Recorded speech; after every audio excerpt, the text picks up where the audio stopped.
I wanted to welcome everybody to coming out tonight on a cool winter night to one of our Science Outreach talks, and thank you all for attending today. I'd like to thank Srijak for joining us and making the trip out from Calgary, and I'd like to welcome Carmen up to the podium to do the introduction.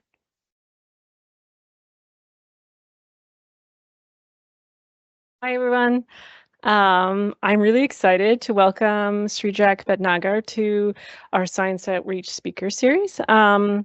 Srijak is an assistant professor in computational biology and microbial ecology here at Athabasca University in the Faculty of Science and Technology.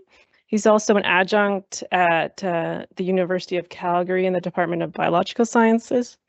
He did a Master of Science in Bioinformatics from Georgia Tech and did a PhD in microbiology from University of California, Davis. And Srijak's interests are mostly in microbial ecology in both aquatic and terrestrial environments. And we're going to learn more about that here.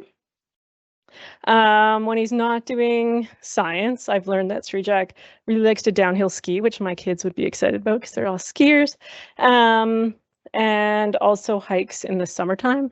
And he also bike commutes to work all year long, which is pretty cool in Calgary. So one fun fact about Srijak was that when he was 5 years old, his dad left him briefly alone on a train platform where he was subsequently abducted by a pack of rhesus monkeys who carried him off because they wanted his food that he would not give him. So they just took him. So, so there's a brief intro and welcome. Do I turn this on?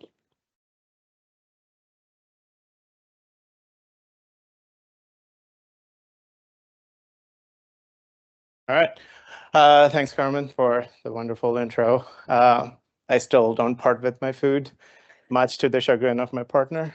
But, you know. Anywho, so thank you, everyone, for coming out and this cold evening. So my name is Srijak Bhatnagar, and I study microbes, mostly in the environments. Microbes live in and on us. That goes into the medical side. I want to study microbes that are, say, in this building, on these breaks out there in the river. That's what fascinates me, things that we can't see, but they're doing so much. So a couple of things that are currently happening in my lab is we are studying how we can use microbes to remediate coal mining sites along Crow's Nest Highway. We are looking at trying to figure out how we can use microbes for degrading petroleum or cleaning up oil spills in Labrador Sea, but also in Canada's Arctic Ocean. We are also looking at how microbes can tell us about herbicide contamination or Roundup contamination in the forest just north of here. And today, what I'm going to talk about is microbes that live on the microplastics. So to begin with, we know that plastic pollution is pretty bad. So the slide's very sparse. What is happening is we're using more and more plastics, and less than 10% of the plastic gets recycled. In fact, we in Alberta have a huge plastic problem because for us, recycling is, yes, we separate it out, but then a portion of it gets shipped out to like Indonesia or Philippines. We don't know what's happening there. So we are essentially exporting our plastic pollution. And as a result of that, all of the plastic either end up deep into the landfill or it ends up in rivers, lakes, eventually ocean, to the point where there's a garbage patch. There are actually two in the Pacific now. They're 3 times the size of Texas. So I don't know, like 4 times the size of Alberta. And they're mostly microplastics. So what are these microplastics? So kind of a misnomer. The microplastics are usually any plastic piece that's smaller than 5 millimeter, which As a scientist, I would say it should be called milliplastic, but the people who started this field wanted to have a cool, flashy name, so it's called microplastic. Now we know that there are plastic actually in micrometer range, so now those are called nanoplastics. So just like the different types of plastic we use, there are different types of microplastics based upon what they came from. So if you've ever looked at underneath a milk jug or a water bottle, it will have a recycle symbol and a number 1, 2, 3 goes up to 7, which basically means the different types of plastics that are out there. And examples being polyethylene, polyvinyl chloride, polystyrene, and the list goes on as we get into more and more specialized uses of plastic. And there are two ways microplastics could be made.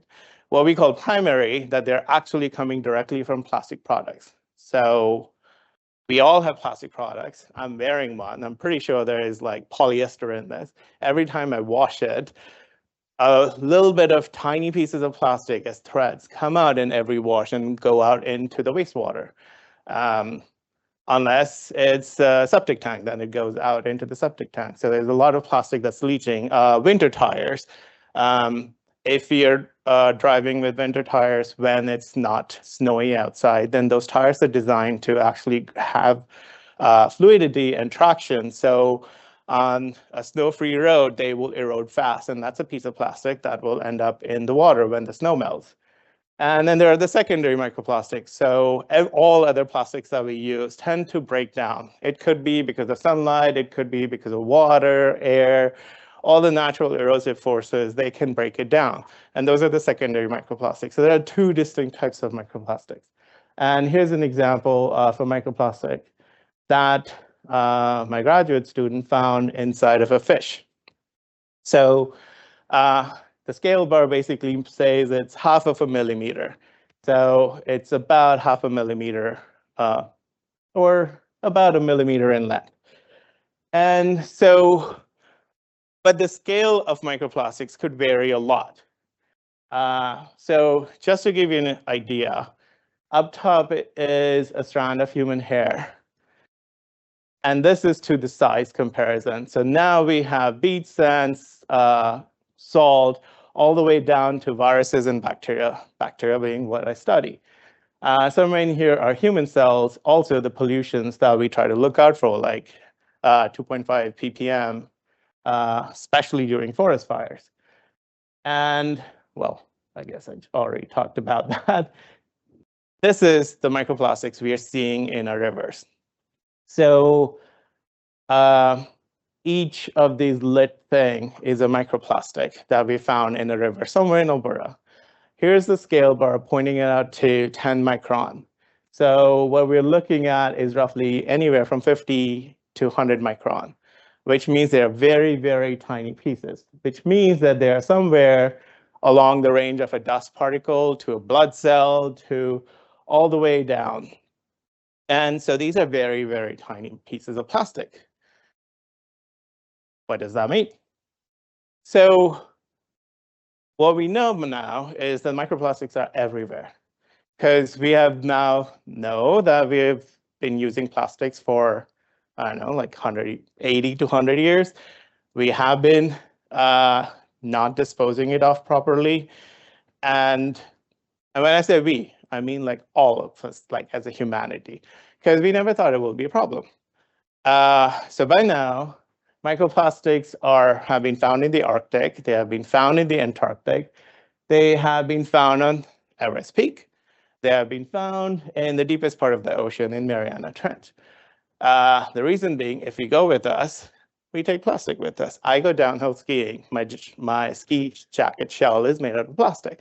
So not that I'm planning to do, but if I were to climb up to the Mount Everest, I'm taking some plastic with me. So it's everywhere. In fact, it's inside of us. By now, because how much we interact with microplastics, it's inside of us. So here's one study that came out last year that they found it in placenta, which is something that as a medical doctor, we've always thought, oh, you can't breach it because it's like a direct connection between a mother and a fetus. We have found, this came out like this couple of days ago. We have now found it in a brain. which is very interesting to think because there is a blood-brain barrier that we don't want anything going into our brain, but the plastics have made it. We can find it. This is what made the biggest splash. It's been found now in every testicle that was studied, human testicle. So good thing for me, funding becomes easier. And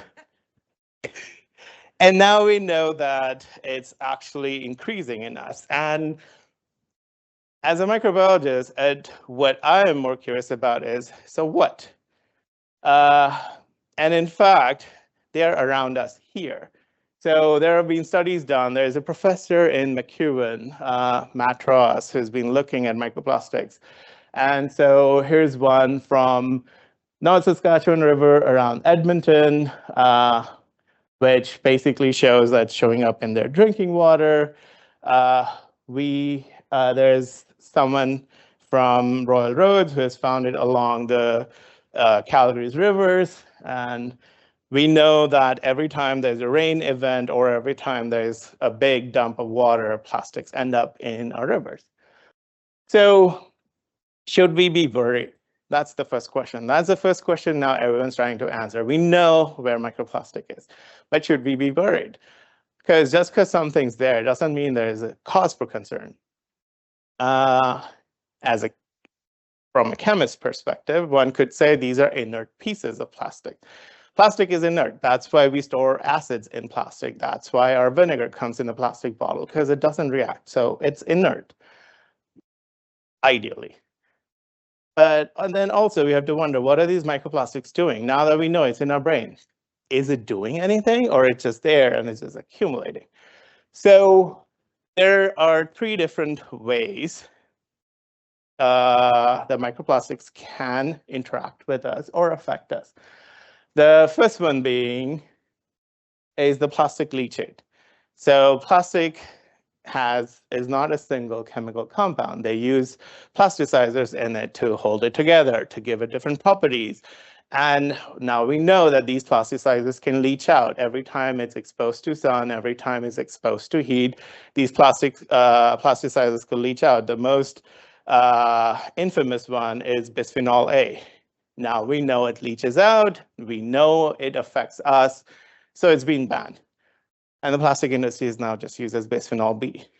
But plastics are also sponges.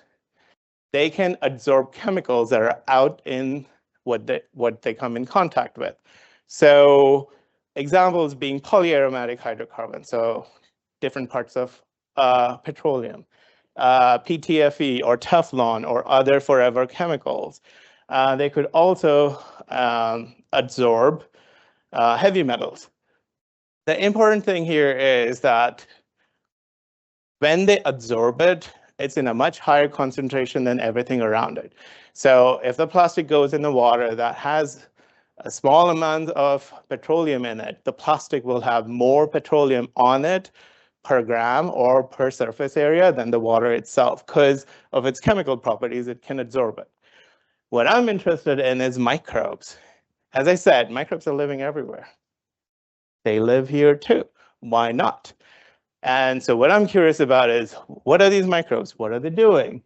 So let's look briefly into microplastics and their microbes. So there is plastic that made it into water. It started basically disintegrating, and then now microbes are like, oh, there's all this extra real estate. Housing prices are very high.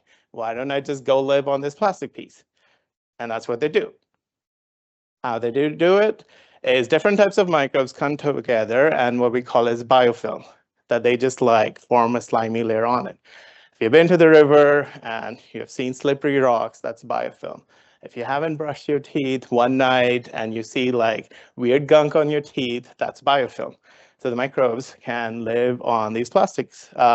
Different types of microbes can come together and form these biofilms. What I'm very interested in is are they making a meal out of their plastic? Plastic is a carbon source. It's made from polyethylene, is made from ethylene, which is a hydrocarbon or a petroleum product or a gas. And So can they make a meal out of it? Because if they can, then there's a huge application for it that we can partner with them and they can clean the plastics, especially microplastic. Importantly, if these microbes are not eating plastics, could they be the ones that could cause diseases? Could they be the ones that are resistant to drugs? The reason being, as I gave an example, we found a plastic piece in the fish. So if there's a fish causing bacteria that seems to thrive on it, then now it's a straightforward injection of a disease-causing bacteria into the fish. And what about us, right? So what could they be doing? So before I go into what could they be doing, or what I know so far is what they could be doing, is the first thing is how do we collect these microplastics that they're so small? So some of you might recognize these pictures, or not the pictures, but the locations. I intentionally kept that one all big because I really love the sky there. And what we do is we go to the rivers and then we either lay in a line with the peristaltic pump to pump in water to be able to collect plastics that are in the water, or we have been going in as far as we can, in this case, it's pretty close, and trying to collect the sediment, whatever sinks in. Because if the plastics could be in water, then they could be actually getting heavier and going into a river sediments. Once we have that, for water, it's pretty straightforward because we use a 20 micron filter. So anything that's bigger than 20 microns stays trapped on it. And we usually filter 40 liter per filter, sometimes more, very few times less. Example being North Saskatchewan River around Edmonton tends to be very mucky. Clogs our filters so fast. But in addition to the plastics on it, there's also all these other things like roots and other gunk and sand or itty bitty other inorganic material. So how do we know which one's actually microplastic? So what we do is we stain it with Nile red. It's a dye that can bind to microplastics and fluoresce under, well, fluorescence. And using that, we can identify which of these are microplastic pieces and pick them out. So there's still what that does is it allows us to visualize the microplastics and we can pick it up because we want to look at the microbes on it. What it does have a limit for is how much we are able to see even under a microscope. And for the sediment, we usually collect around 1 kilogram, of course, everything in replicate, and there's plastics in it with rocks and everything whatnot. So what we do is we do density separation. So we take a heavily saturated calcium chloride solution, put everything in it. Most of the rocks and things settle down, larger stuff, including microplastics, float up. And when they do it 3 or 4 times, each time we decant off whatever floated, run it through a filter, and the same thing. So that's how we're collecting microplastics. So to study the microbes, we can't see them. And even if we can see them under the microscope, there's like millions of different species of microbes, and there's like 10 or 15 different shapes they could be. So we can't really identify what they are. So what we do is, let's assume that's the microbial community. Now, those are the different types of microbes on a plastic piece or a microplastic. And each of them have their unique DNA. And that's how we look at it. Is because once we know what the DNA is, we can figure out who they are. So what we do is from those plastic pieces, we can take the DNA out and then we throw it on this machine called DNA sequencer. What it does, it converts it into a digital data. It turns everything of what the DNA is in the language of DNA, which is just 4 letters, ATGC. And luckily for me, computational biology, which is my title, is where it also comes in, is that we have tools, we have skills to try to decipher what that piece of DNA or pieces of DNA is saying. And we try to look for who's there, what can they possibly do, how many of them are there, and then what is their genome, aka what is everything that encodes in them. And so that's what we have been doing across Alberta's rivers. And the rivers we are studying, and I apologize for the blurry map, just to put in context, that is Alberta. Here's a discharge basin where Alberta actually has 3 discharge basins. Much of it empties out into the Arctic Ocean through Mackenzie. Some of it goes out to Hudson Bay, through Saskatchewan River. And then there's a very small portion down southeast, which is Milk River, that actually goes into Mississippi. We did not go that way, but what we are looking at is 6 communities. We decided to start with 6 communities all along Highway 2, more or less. Starting with Athabasca, where we are, Edmonton, Red Deer, Calgary, Tidal Missing, High River, and Lethbridge. And what you would notice is that for each of these, we have 3 points. Each city, we have 3 points. So we found a location right before the city to collect water there to see what plastics are coming in already into the river, into the city. How much plastic can we see inside of the city? And then how much plastic is in the water as it leaves the city? What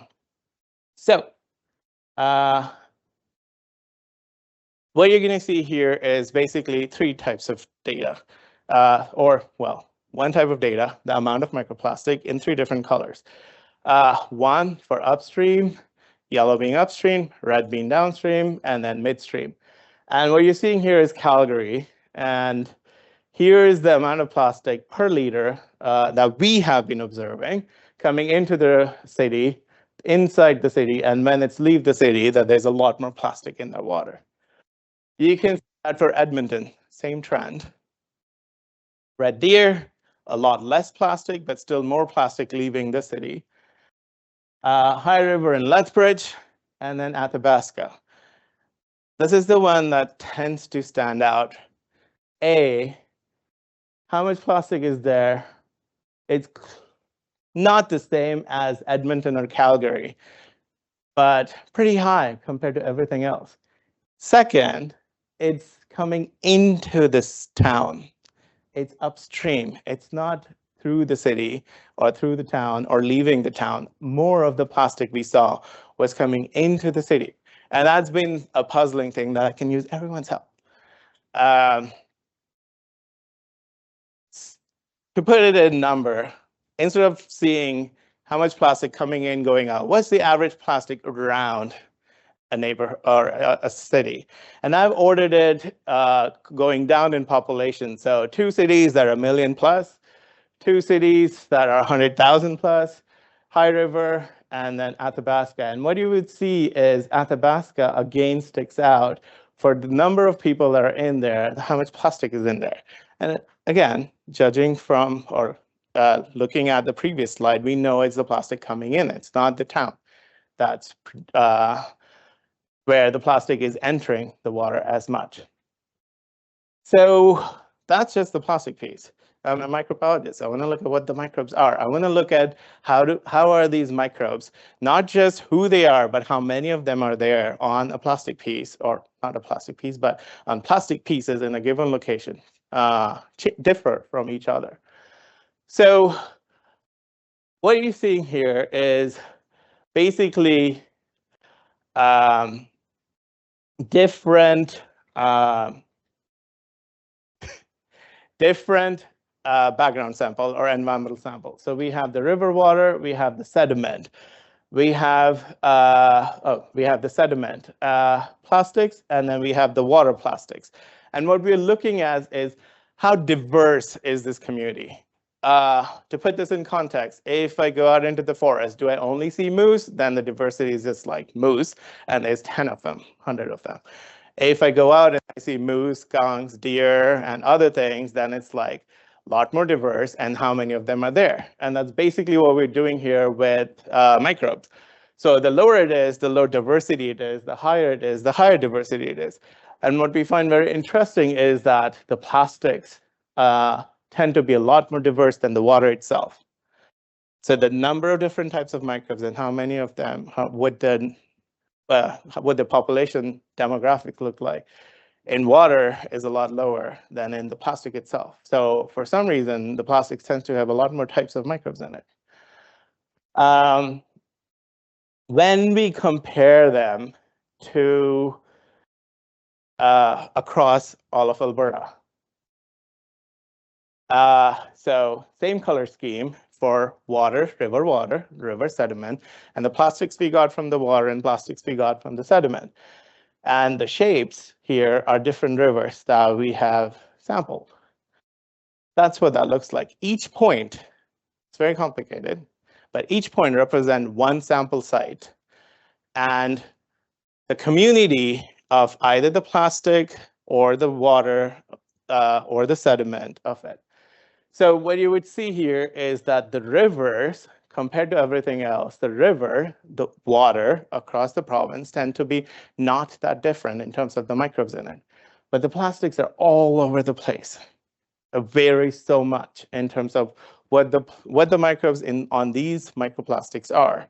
And same story is for sediment. You will see that for sediment microplastics, so far we have processed only one set of samples, aka one river, not all of them. I expect to populate it sometime this year. But what's very interesting is that, yes, there's all these plastics in the water, in our rivers, but the microbes on the plastics in Athabasca River might be different from microbes in the plastic from Bow River or in Calgary, which is very interesting. So if you look at what the microbes are for the plastics, or in Athabasca River, what I'm putting it here is family of microbes, because there are thousands of different species. So we want to pack it down, and instead of just calling John Smith and Jane Smith, we're just calling all the Smiths are here. And if you look in the sediment, there's diversity. What I do want you to take from it is how little differ they from each other. Whether we take it upstream the town, within the town, downstream the town, they differ, but not that much. We look at the water, same story. They differ, not that much. We look at the plastic, all over the place. So as an environmental microbiologist and a microbial ecologist, now I'm wondering is, are these microbes always there and then they just float through? Are there more microbes joining them? What is happening here? What is with the chaos? As I mentioned, that plastics is, I'm calling them plastic. They could be polyethylene, they could be polyvinyl chloride. The way we are sampling them, we don't know what they are. So is that the difference? I don't have an answer yet. So because I live in Calgary, that allows us to go and sample much more frequently. So here's the city of Calgary, the two rivers that come into it, Bow and Elbow, and then they confluence, go out, and we have sampled Elbow and Bow before they enter the city, through the city, and then as they leave the city. And it's the same story. And we have done it in multiple more sites. And it's the same story is the water and the sediment seems to have some differences, not as much as the plastic over here, all over the place. Same thing in the plastics from the sediment itself, irrespective of the river they're coming from, which is the same trend as the rest of the rivers in Alberta. That there's a lot of variety. I should not be treating plastic as a homogeneous thing that, oh, if a plastic's from here versus there, it's the same thing. Because, well, we did a much more higher resolution sampling. Instead of looking at water versus sediment, let's just look at plastics. The one that are in water on the left and the one that are in sediment on the right. And what we see is that once yellow being upstream, red being downstream, what we see is that red all these points are very close to each other. What it's saying us is that the plastic that are downstream from the river tends to have a lot more homogeneous, lot more similar microbes on it. So that potentially implicates the city is what is the city doing that their microbes of the plastics tend to look a lot alike? My guess is a lot of human-associated microbes. We have microbes living in us. We put out microbes every day, or most of us, either through feces or, well, mostly through feces. And it goes down, it gets treated. Yes, it gets treated, but do we get rid of everything? And what is that treatment doing to the microbes itself? So what we have been able to find is we looked at how many microbes are shared, because what if they're coming from all from the water? We just were never seeing them. And what you see here is that's all the microbes in the water, that's in the sediment. But when we look at the plastics, we do find about 3.5% of microbes that are unique to the plastic itself. We don't see it in the water, we don't see it in the sediments. And where are they coming from? Because the other way that could be coming from is our stormwater drains. Every time snow melt, every time there's a rain event, every time there is any water that comes in, depending upon how each town or city is treating it, that could be affecting it. So maybe these microbes are actually coming from our soil, actually coming from our land. Well, it's that. So the next question is, okay, so what are microbes? What are they doing? One of the ways we're looking at it is by growing these microbes. So we take the plastic pieces from the water, we take the plastic pieces from the sediment, and we throw them in different types of food sources for these microbes to see what grows. And we know that if we just take the food and don't add plastic, it stays translucent, because that's what it looks like. Once we add plastics from the water or from the sediment of the river, then all of a sudden there's what we call growth. The microbes are growing. It's turbid. They're taking over, they're eating the food. So we can grow some of these microbes. I don't think we can grow all of them, but we can grow some of these microbes. And we can take them from the liquid food and put it on solid food. The reason being, right now we're growing, I don't know, dozens to hundreds of types of microbes. I want to look at each individual one to what they are. So if we put them on solid food, we can tend to start isolating them. We can tend to take them away from everyone else and try to corner them, basically. And so that's what we did. Because then we can see there are different types of microbes that are growing in it. Some that looks like fuzzy threads, some that are yellow colonies, some that are yellow, but then they're spreading by themselves on this solid food. Some that are just translucent. So we are able to grow microbes from these plastics. And this is what they look like, some of them, not all of them. Because once we can grow them, we can put them under electron microscopy, which is fancy word for high resolution microscopy. And from that, we can see, okay, there are some circular ones, there are some rod shape, there are some that look, well, sausage shapes. There's some that looks like they're chains. And if you actually zoom into them, what you start seeing is, or you may be able to see, is these threads or filaments. Here's for the circular one. You can see along the sausages, there's all these filaments. This is what biofilm is. This is exactly what they're doing on the plastic. They make all this gooey stuff so that they can stay stuck to the plastic. And because we were able to grow it, we then decided to look at the DNA and see what they can do. So not only we can find their names, but interestingly, we have been able to find some that can actually eat plastics, which is great. Because they can eat plastic, we have actually now started testing in the lab to see how well are they eating up the plastic? What kind of plastic can they eat? Because all of this is just biotechnological solution for us. So we are still working on it. The project started 2 years ago, and we have so many questions of what I've shown is mostly Calgary microbes or Calgary microplastic microbes, but what are the other microbes in Athabasca, in Edmonton? We are trying to prove that they are actually eating plastic. Just because they can do it doesn't mean they're doing it, right? I can my genome says that my DNA says that I can eat dairy. And as an infant, yes, I did, but now I can't. So just because I have the gene for it, just because I have the DNA doesn't mean I can do it. So that's what we're trying to prove is, can they actually eat these plastics? And we want to see what's happening to the plastic that are downstream from the towns. How are they all very much alike than the plastics that were entering the town? What is happening with the plastics upstream from Athabasca? Where is it going? If there's this much plastic coming into the town and we are not detecting the same amount downstream or even within the city, where is it going? What is happening to it? Is it breaking down to smaller pieces that we don't see it? Is it actually sinking into the river bottom that we haven't measured it yet? What is happening to it?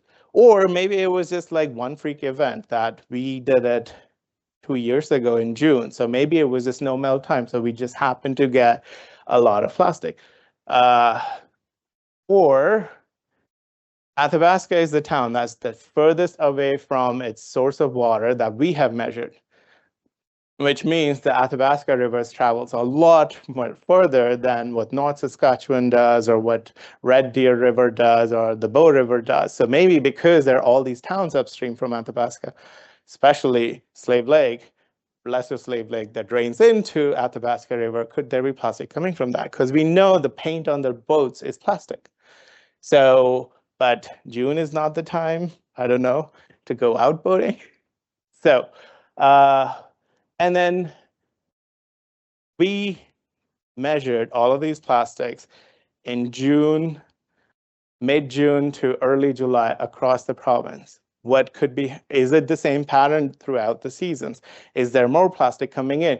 Because if the city, if the town, if we wanted to counter that, why not just try to do it during the seasons when there's the most amount of plastic in it? So anyway, with that, I want to thank you for coming in, listening to me talk about things that I'm passionate about, which is microbe.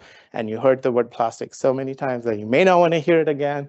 I want to thank Jonas, who's a PhD student. He's the rock star who has been going around the province and multiple times around Calgary to sample Sneha, who is a BSc student, also was a USRA or an undergrad researcher here at AU, who's going along with him to sample, she's the one who's been culturing. She's also a phenomenal artist. So a lot of graphics that you've seen here, she has actually made them. Kira, who is a postdoc in Sean Lorenzo's lab, another professor here in FST. She's been helping us with some of the sequencing for the DNA. My research group, University of Calgary, for giving us place to do research. Almost all the funding came from AU. And yeah, with that, I'll take any questions.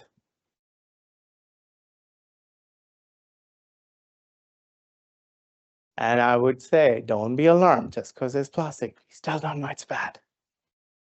And if anybody's got a question, I'll pass the mic over. And if you could speak into, because we're recording it. Just a question on where you're sampling. Has there been any thoughts to go to Jasper, where possibly less industrial and human activity get a background? Thoughts, yes. I need to figure out, do I need Parks Canada permit to actually sample the river there? Because so far what we have been doing is going on to Crown lands and not National Park, intentionally avoiding that. I don't know. I need to look into it. And everyone I've asked usually said, stay away from parks. This is getting recorded. Well, there could be regulatory challenges in getting, permits to sample it. The other aspect is if I do want to look up upstream from the town of Athabasca along the river, I want to do a transect, which is to say I want to go to all the towns and frequently sample it to know where is most of the plastic coming from. Because Jasper is the first bigger town there, but there could be other towns that could be contributing plastics into the river itself. Yeah. Or maybe it's a cumulative thing. They're all doing a little bit, a little bit, a little bit. And by the time we are so far downstream, there's a lot. Yeah. Yeah. Oh.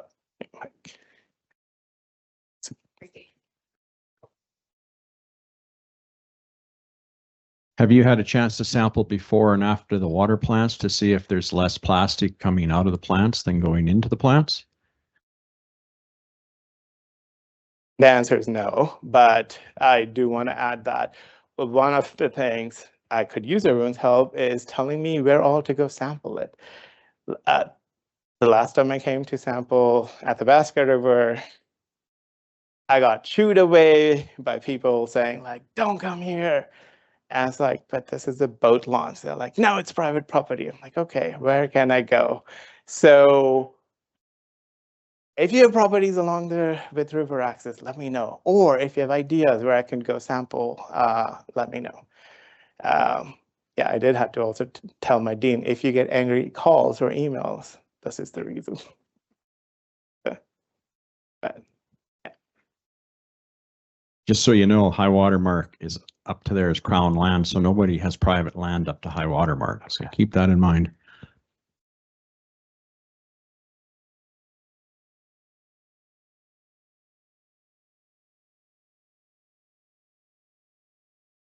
Any other questions from anyone?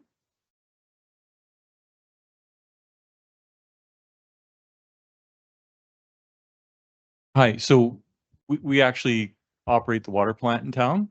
So got lots of questions for you. First of all, like your sampling protocols. So whereabouts were you sampling and was it just like a 1-day event? Like, or is it it was a 1-day event, and that's why I wanted to talk to Carmen to see if she would be interested to do year-round sampling, so we can look at over the time to see if this was just one freak event or not, or if it was just that one site for whatever reason. Yeah, so just curious where you're drawing your samples from where the locations were in the photo there? Yes. Okay, that makes sense. 'Cause, Yeah. So the middle of the town site is right down the highway, like where the boat launch is. Downstream is by a campground that we could get access through. Upstream is a no-name place. I can pull it up on a map to show you where it is. Yeah. Right. Yeah, because the river, I mean, we're very fortunate with the river we have here. The water quality is really great, and there's very little development very far upstream. But in the town site here, as you know, we have all these short, steep hills. So we get a rain event, everything dumps in right there. Yep. So it's there. Anecdotally, I would assume that there is, maybe a lot of discharge at the town site, but not necessarily upstream of the town site. Okay. Yeah. We should talk. Yeah. For a lot of reasons. I would like to work with you. Yeah. For sure. No, that sounds interesting. And another quick one I have too is the microplastics you're seeing, do they carry any like chemical charges, like in terms of what they might bond with or not? Are they fairly neutral? I actually haven't thought of chemical charges specifically. The professor of chemistry is here, so I'm just looking at him just in case he knows.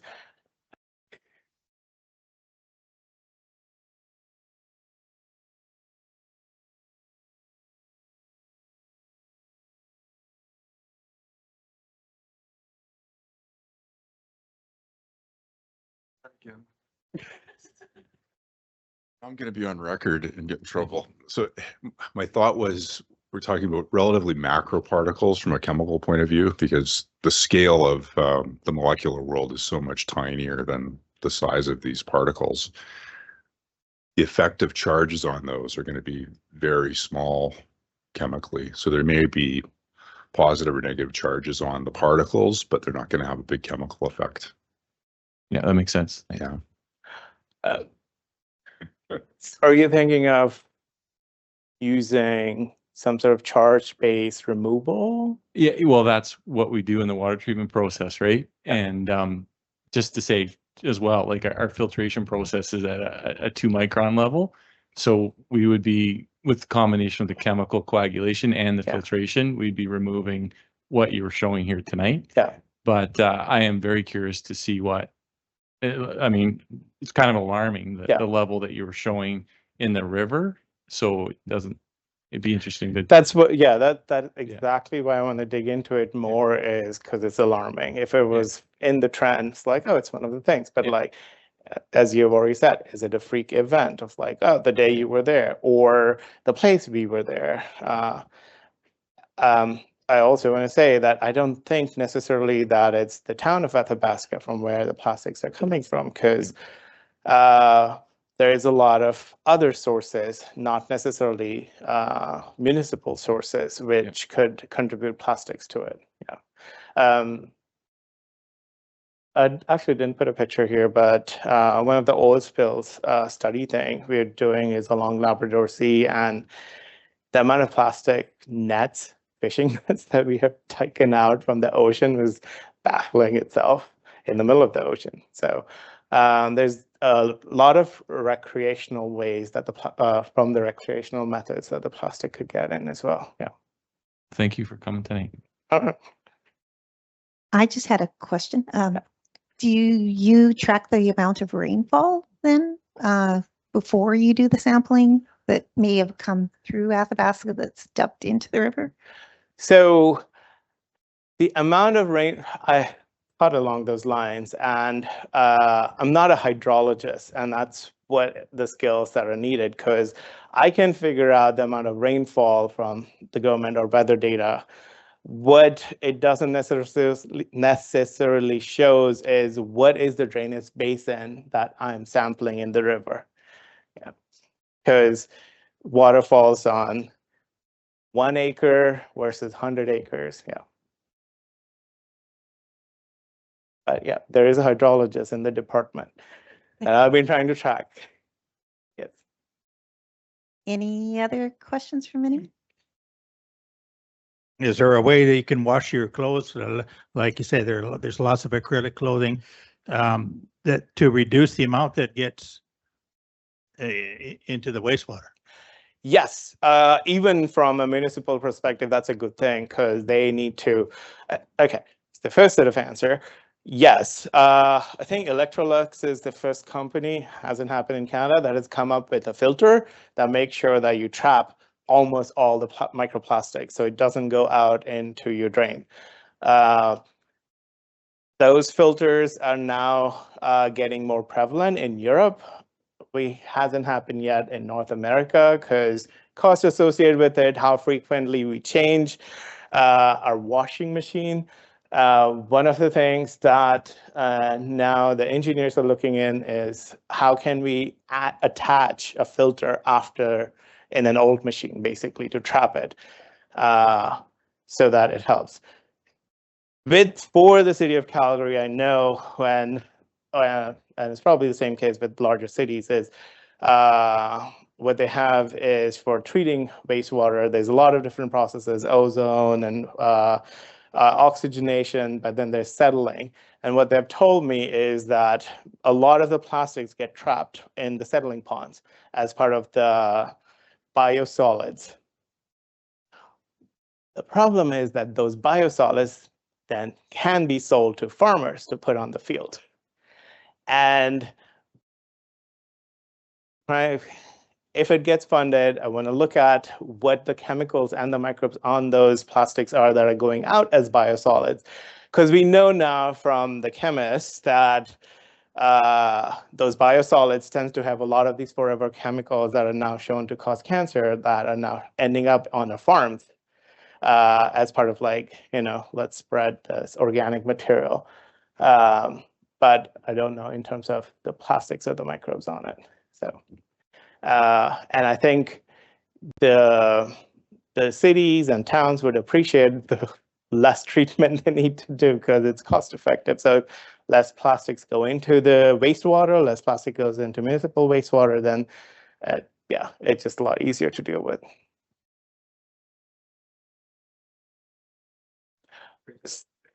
So that's the next step. You put a filter, you trap all the plastic, now what? And most likely it will end up in the landfill, which is its own. I'm looking in the river because it's oxygenated, so more likely to find microbes that are degrading.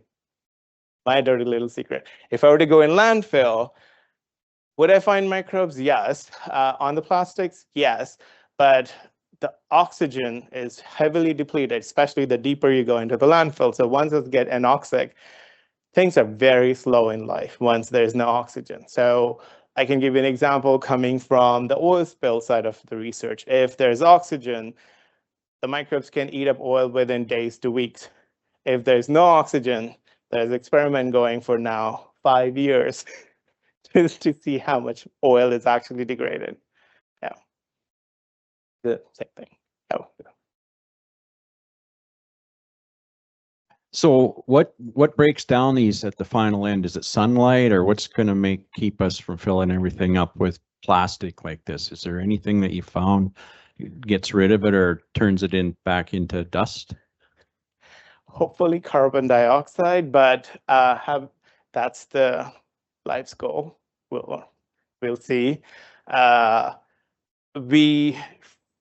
So the I haven't put there because half baked is there's an undergrad that is looking at what comes out when you give plastic to these microbes, different types of plastic.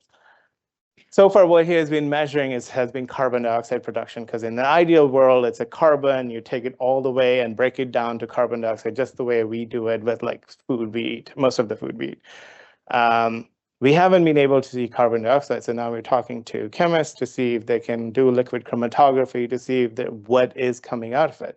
Because the dirty little secret of working in microbial world is we like to say that, oh, they're degrading things, that's a good thing. Sometimes that degradation makes it worse. A classic example is mercury.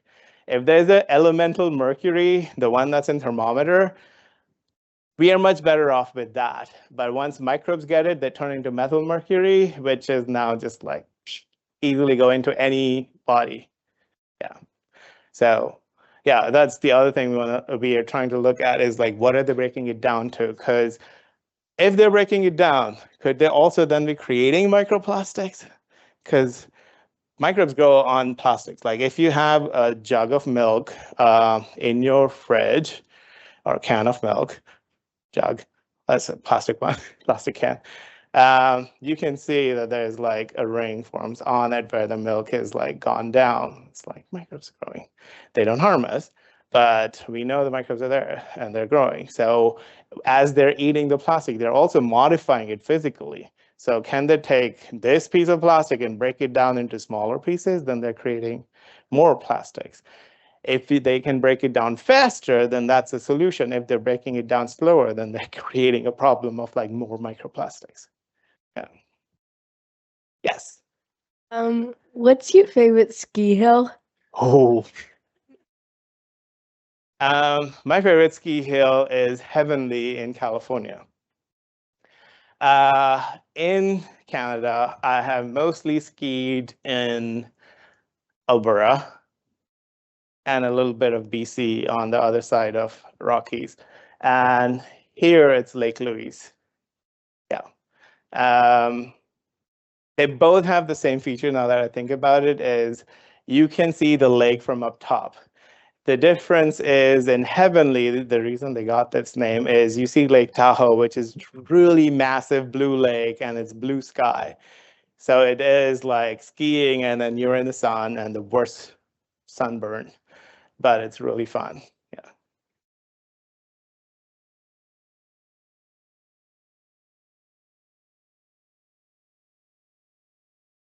Yeah. It looks like you have studied the stratigraphy of these lakes sediment, right? Based on that, is it possible to pinpoint the time when this microplastic started to build up, like the chronology based on that that sedimentation layer? like we do for climate change study, but it is not even 100 years old, right? So it might be problematic, but is it possible to pinpoint that when it start to build up in our riverbed? So there are two answers I can think of then. One is time. So if you were to take a core and then you take a whole depth of the river sediment, you can see when the plastics have and how much plastic is there, assuming we know how much sediment comes into the river every year. The second is when the plastic build up in the sense of when they go from water to the sediment. And that's something I want to look at, but more in a controlled setting, because we know now that the microbes are growing on it and living on it. They're not weightless, right? So they have weight. So they're modifying the weight and the density of the plastic. So could that be what's making it sink? Yeah. So something to look at in the control setting first, but yes. Yeah, and it could also be other chemicals if they're soaking things up. Those also add weight. Yeah. Any questions online? We don't have any questions online. Anybody else have any more questions for this evening?